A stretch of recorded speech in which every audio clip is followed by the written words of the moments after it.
अल्हम्दुलिल्लाह रब्बिल आलमीन वस्सलातु वस्सलामु अला सय्यिदिल अंबिया'i वल मुरसलीन अम्मा बाद अऊज़ु बिल्लाहि मिनश शैतानिर रजीम बिस्मिल्लाहिर रहमानिर रहीम अत-तलाक़ु मररतान फइम्साकुम बिमअरूफिन अव तस्रीहुम बिइहसान सदक़ल्लाहुल अज़ीम व क़ाला नबी सल्लल्लाहु अलैहि वसल्लम सलासुन जिद्दुहुन्ना जिद्दुन वहज़्रुहुन्ना जिद्दुन अन्निकाह वल-इताक़ वत-तलाक़ औ कमा क़ाला अलैहिस्सलातु वस्सलाम।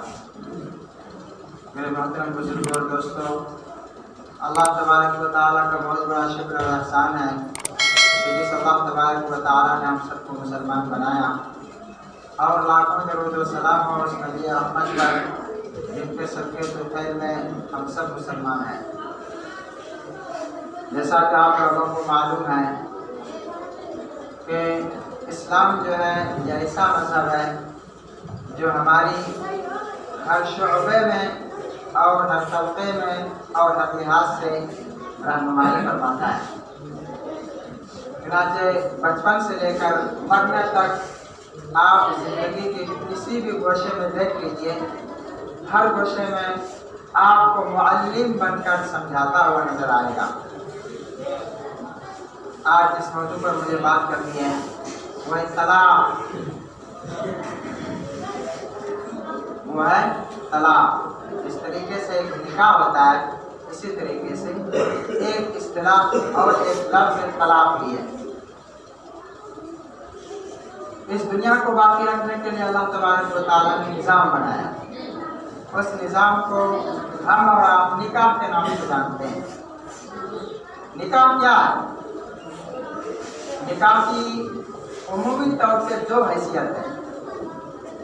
एक हैसियत तो निकाह की ये है कि इसको मामलात माना जाए, इस तरीके से खरीदो फरोख्त करते हैं, लेन देन करते हैं।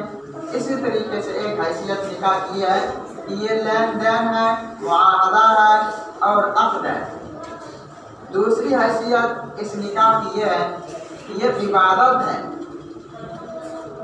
ये सुन्नत है, ये नबी करीम सल्लल्लाहु अलैहि वसल्लम का तरीक़ा है और यही पहलू इसमें जो है अफज़ल तरीन पहलू है। निकाह का मकसद समाज से बुराइयों को ख़त्म करना है और निकाह जो किया जाता है वो इसलिए किया जाता है ताकि ज़िंदगी भर मियाँ बीवी मिल के ज़िंदगी अच्छी तरीके से गुजारें। फरीक़ैन यानी लड़की के रिश्तेदार और लड़के के रिश्तेदार दोनों आपस में मोहब्बत से रहें, हर किस्म के मामलात हो, ज़रूरत पड़े तो वहाँ पर जाएं और उनकी रहनुमाई फरमाएं। इसी के सिलसिले में फिर औलादों की रहनुमाई होती है और उनकी तरबियत होती है। तो निकाह की कुछ ये अगराज़ है। अब निकाह का जो अपोजिट है, इसके जो मुखालिफ है, उसको तलाक कहा जाता है। निकाह से हमने दो खानदानों को मिलाया और तलाक के जरिए से दो खानदानों में जंग होती है, दो खानदानों को उजाड़ा जाता है, रिश्तेदारी और सिला रहमी का सत्यानाश किया जाता है। तलाक का माना होता है छोड़ना, जुदा कर देना, खत्म कर देना। तो निकाह का मतलब ये होगा जोड़ना और तलाक का मतलब हो गया तोड़ना। जोड़ने वाले के लिए हदीस में क्या है?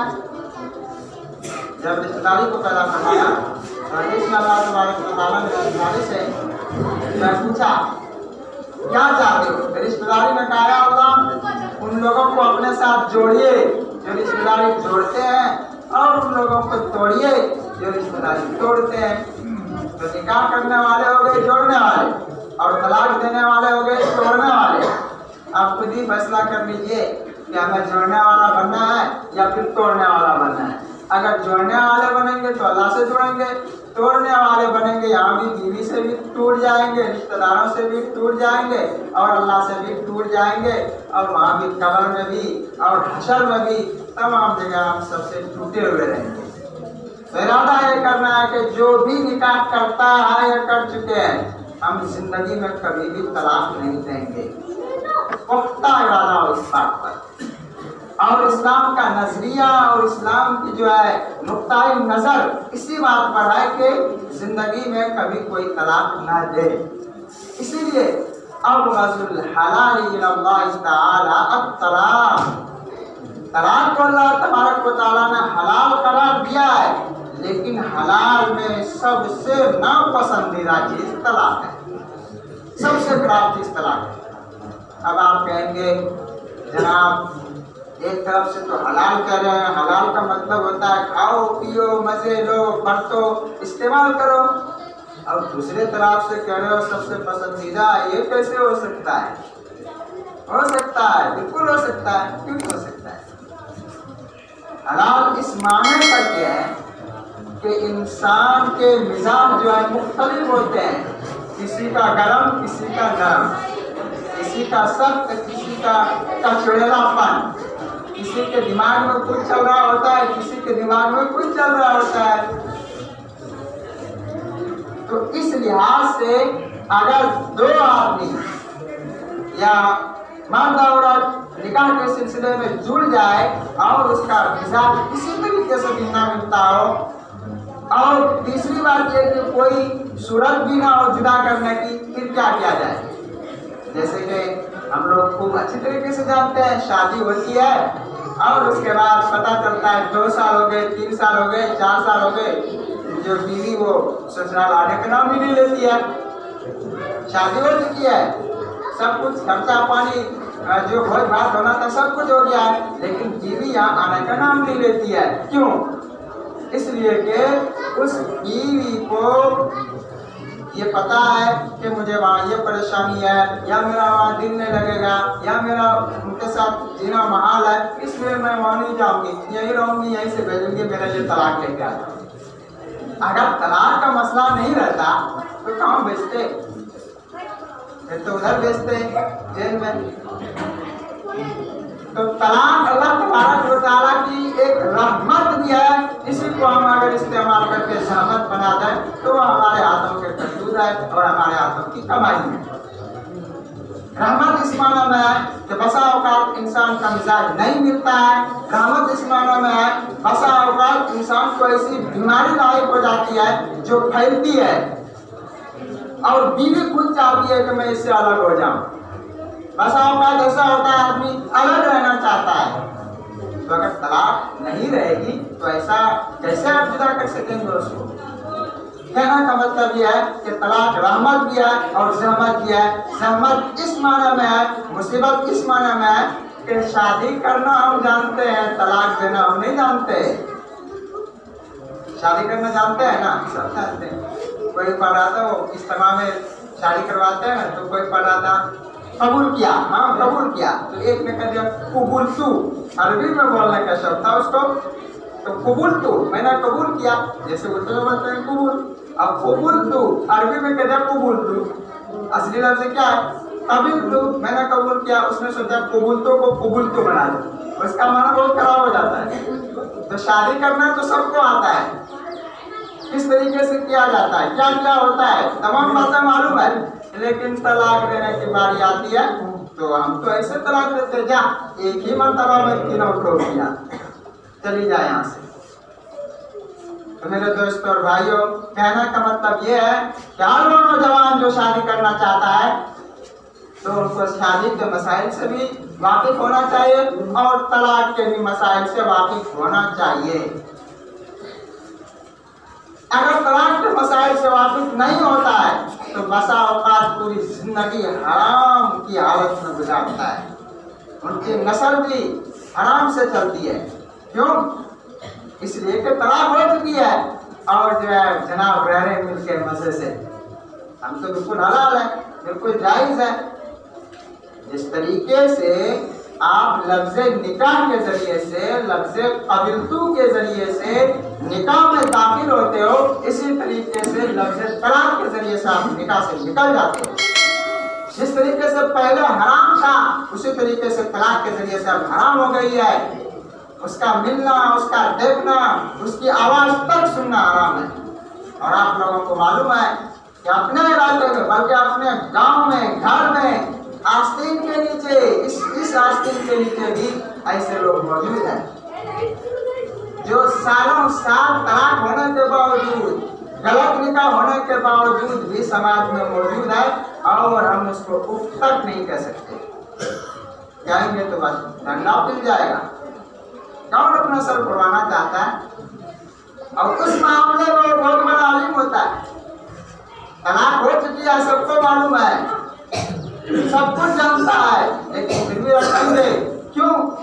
इसलिए रखेंगे जनाब, हमने तलाक गुस्से में दी थी, थोड़ी ना मुस्कुरा कर तलाक दी थी। तलाक तो हमने गुस्से में दी थी। बीवी रोटी खराब बना दी थी, दाल खराब बना दिया था, इसलिए मैंने तलाक दे दी। तो सवाल ये है कि मुस्कुरा कर कौन तलाक देता है? हंसकर कौन तलाक देता है? आओ मेरी महबूबा तुझे तीनों तलाक, कौन करता है? ऐसा करता है, सुना देते हैं। चलो, आज से सैकड़ों साल पहले एक वजीर थे, बड़े मालदार किस्म के आदमी थे। वो और उनकी जौजा बीवी दोनों चांदनी रात में हंसकर खेलकर बातें कर रहे थे, मजे ले रहे थे। तो शौहर ने कहा, जौजा, बीवी, वाइफ, देखिए चौधरी का चांद कितना चमक रहा है। अगर तुम इस चांद से ज्यादा खूबसूरत ना हो, तुम्हारी खूबसूरती इस चांद से भी ज्यादा ना हो, तो तुम्हारा तीनों तलाक। हंस के मजे से दिया था तलाक। और उधर से मोहब्बत भी बहुत करता था। वहां तो इश्को मस्ती में कहला दिया कि अपनी महबूबा को चांद से तशबीह दे रहा था, मिसाल दे रहा था कि चांद कितना खूबसूरत है, उससे भी ज्यादा खूबसूरत जो है ये मेरी बीवी है, और अगर ऐसा नहीं है तो तुझे तलाक। बताइए, अब जो है ऐसा तो कह दिया। और हदीस में आया है, 3 चीज जो है अगर मजाक से भी दिया जाए तब भी वो असल में होता है, उसकी नकल नहीं है।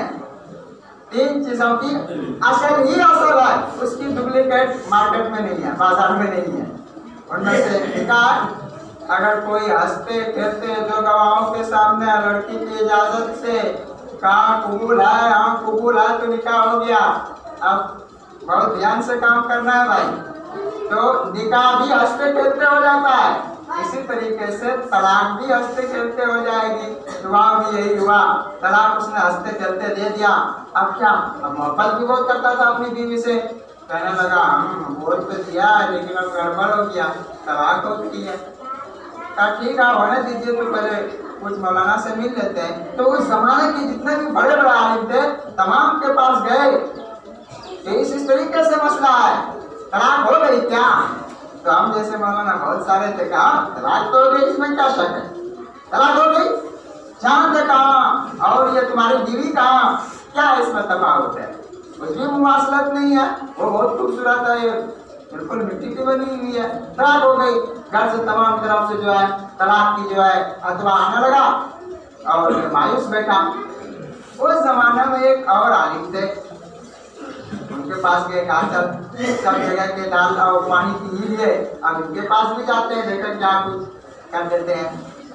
सुना कि वो शख्स उस आलिम के पास जाता है और कहता है कैसे इस तरीके से बात हो गई है, कोई हल है क्या? कहा कि तलाक नहीं हुई है। चारों तरफ से उलमा का फतवा है कि तलाक हो गई है और आप कह रहे हो कि तलाक नहीं हुई है, दलील क्या है? आप क्यों बोल रहे हो, किस बेस पर बोल रहे हो, क्या बुनियाद है आपके पास? कहा कि देखिए तमाम उलमा को बुलाइए और जो है उस मजलिस में मैं उस बात को बताऊंगा। चुनांचे सबको बुलाया गया और तमाम मुफ्तियान-ए-किराम ने उनको पूछा कि क्यों ऐसा हुआ, तलाक क्यों नहीं हुई? कहा कि आप लोगों ने कुरान पाक की सूरह 3 वाली सूरत नहीं पढ़ी है क्या? क्या पढ़ी है? उसमें तो कहीं भी नहीं है कि कोई ऐसा कह देगा तो तलाक नहीं होगी, वहाँ तो साफ है। तो इसने पढ़ के सुनाया, लक़द ख़लक़नल इंसान फ़ी अहसनि तक़वीम, कि हमने इंसान को जो है सबसे बेहतरीन सांचे में डाला है, यानी इंसान को सबसे खूबसूरत बनाया है। तो चांद तो इंसान से कम दर्जे का हो गया ना, वो खूबसूरत तो नहीं है। चांद इंसान से कम खूबसूरत है, इसलिए तलाक नहीं हुई। तो उस जमाने के जितने भी आलिम थे सबों ने इस पर इत्तेफाक किया और तलाक नहीं हुई। वही एक मिसाल है, दूसरी ये मिसाल तो मिलती नहीं है हमारे और आपके गांव में या कहीं भी। एक ही उसी मिसाल को बयान करके आज तक उलमा आ रहे हैं।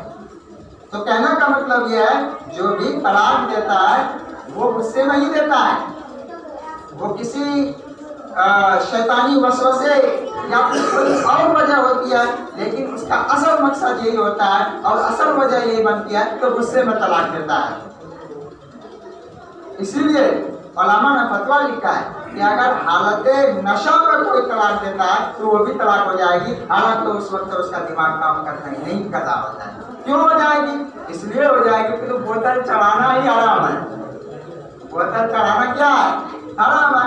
चढ़ा भी रहा है, तलाक भी दे रहा है, डबल हराम।